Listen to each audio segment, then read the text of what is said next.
The Green Children of Woolpit, strangers who appeared from nowhere. It was harvest season in the small English village of Woolpit, sometime in the 12th century. The air was thick with the scent of ripened grain as peasants toiled in the fields, their hands calloused from a lifetime of labor. But on this day, their work stopped abruptly. From the shadows of a wolf pit, a trap dug to catch predators, two figures emerged, a boy and a girl, no more than children. Their skin shimmered with an unnatural green hue, their clothes gleamed like woven metal, and their voices spoke a language no one had ever heard. No one knew where they came from, no one could understand them, and no one could explain why they weren't quite human. Welcome to Legends Unveiled, where we unravel the deepest mysteries of history. Tonight, we journey to a forgotten time to uncover the enigma of the Green Children of Woolpit, the strangers who appeared from nowhere. Scene 2, the village of Woolpit, a forgotten time. Woolpit, a rural hamlet in Suffolk, England, was a speck on the map in the 12th century, its name derived from the wolf pits that dotted the landscape, dug to protect the village from the predators that roamed the wilds. This was a world of feudal lords and serfs, where the church's shadow loomed large and superstition wove itself into every aspect of life. The villagers were uneducated, bound to the land, their days dictated by the rhythm of the seasons and the fear of the unknown. An unexplained event wasn't just a curiosity, it was a sign, a message from the divine or the demonic. In a time when the line between reality and myth was razor-thin, stories and folklore were how people explained the unexplainable. And in Woolpit, something unexplainable was about to step into the light. Scene 3.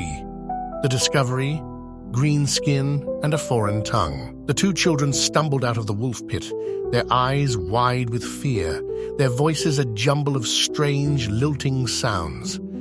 The boy and girl, perhaps siblings, were unlike anything the villagers had ever seen. Their skin was a pale, eerie green, as if kissed by some unnatural force, and their clothing shimmered with a metallic sheen, unlike the rough wool and linen of the peasantry. They were taken to the home of a local landowner, likely Sir Richard de Calne, a man of means in a village of scarcity. The children refused all food offered to them, bread, meat, cheese, until a servant brought raw green beans, which they devoured with desperate hunger. But the boy, weaker than his sister, grew ill, his green hue fading to a sickly pallor, and within weeks he died. The girl, however, survived, slowly adapting to the village's food, her green tint fading as she learned fragments of English, enough to share a story that would haunt Woolpit for centuries. Scene 4, the girl's tale, the land of St. Martin. As the girl's strength returned, so did her voice, and with it, a tale that defied belief. She claimed they came from a place called St. Martin's Land, a realm where everything, the sky, the fields, the people, was bathed in a greenish glow, a world locked in perpetual twilight, with no sun to mark the passage of day. She said they had been herding their father's cattle when they heard a mysterious sound, a deep, resonant hum that drew them into a cave. They followed it, the sound growing louder, until suddenly they found themselves in the blinding light of Woolpit's fields, the wolf pit behind them. Her words were cryptic and unsettling. She didn't say they walked to Woolpit. She said they appeared. Was St. Martin's Land a place beneath the earth, an underground realm hidden from the world above, or something stranger, a domain beyond the veil of reality itself? Scene 5. Theories. Where did they really come from? The Green Children of Woolpit have puzzled scholars for over 800 years, their story a riddle that refuses to be solved. Let's explore the first theory. They were lost children from a foreign village, possibly Flemish immigrants fleeing persecution. The 12th century was a turbulent time in England. King Henry II's reign saw waves of Flemish settlers arriving in East Anglia, but they often faced hostility, especially after the 1130s when many were expelled. Anglian-Saxon tensions flared. Some historians believe the children could have been orphans of a Flemish family, their strange language simply a dialect unfamiliar to the villagers of Woolpit.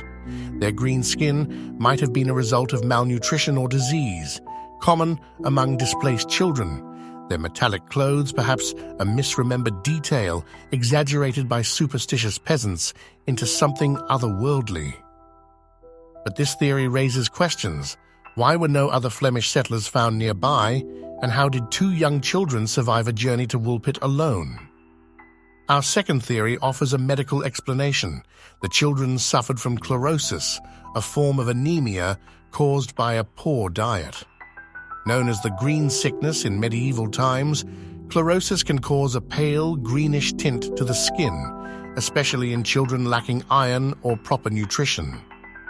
The girl's recovery after eating a varied diet supports this idea, as her green hue faded with better health. Their refusal of food, except for green beans, could point to starvation-induced aversions, their strange language and story a confused fabrication born of fear, trauma, or even a language barrier. Yet this theory struggles to explain their sudden appearance in the wolf pit and why their clothing was described as so unusual. Was it all a misunderstanding, or does the medical lens miss a deeper truth? We now enter the realm of folklore. The children were tied to FairyLore, a belief deeply rooted in 12th century England. Their green hue, strange clothing, and otherworldly tale mirror Celtic and English stories of fairy children, beings from a magical realm who sometimes crossed into the human world. St. Martin's Land, with its eternal twilight and greenish glow, echoes descriptions of the Fey realm, a place of dim light where time moves differently and mortals rarely return unchanged. The children's aversion to human food, except for green beans, aligns with fairy tales where Fey beings struggle with mortal sustenance. But if they were fairy children, why did the girl adapt to human life? And what does that say about the boy's death? Was this a glimpse into the otherworld, or a story shaped by the villagers' own beliefs? Theory 4 takes a modern, speculative leap. Could the Green Children have been interdimensional travelers, slipping through a rift between worlds, or even extraterrestrial visitors? Some theorists argue their green skin, cryptic speech, and sudden appearance suggest they came from a parallel dimension, a world where green was the norm, and their arrival in Woolpit was an accident, a tear in the fabric of reality. Others go further, proposing they were aliens, their metallic clothing and food aversions hinting at a biology not of this earth, their story of St. Martin's Land a garbled account of another planet. Yet, this theory lacks physical evidence, no artifacts or strange technology were found, and their integration into human society challenges the idea of an otherworldly origin. Were they truly from beyond our world? Or is this a modern lens on an ancient mystery? Scene 6, The Legacy, What Happened to the Girl? The girl's life in Woolpit slowly took shape. Her green hue faded completely as she adapted to the village's ways. She was baptized, learned English, and became a servant in the household of Richard de Calme. Some accounts say she later married a man from King's Lynn, a port town far from Woolpit, where she lived out her days as an ordinary woman, her strange origins a whispered memory. But after that, she vanishes from the historical record, her fate as mysterious as her arrival. Her brother's death, her survival, and her cryptic tale of St. Martin's Land left an indelible mark on Woolpit, a story passed down through generations, a haunting reminder of the day two strangers appeared from nowhere. But the question remains, where did she really come from? Scene 7, Conclusion, a mystery that endures.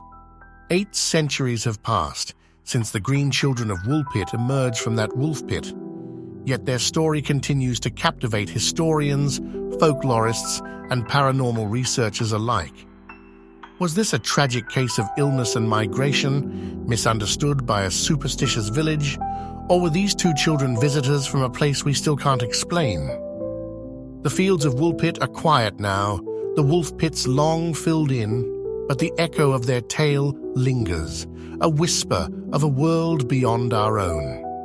Maybe, somewhere beneath our earth, or beyond the veil of what we know, St. Martin's Land still waits, its green twilight hiding secrets we may never uncover. What do you think?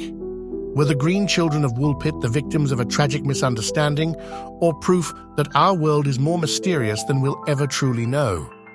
Drop your theory in the comments, and don't forget to like, subscribe, and hit the bell for more journeys into the unknown right here on Legends Unveiled.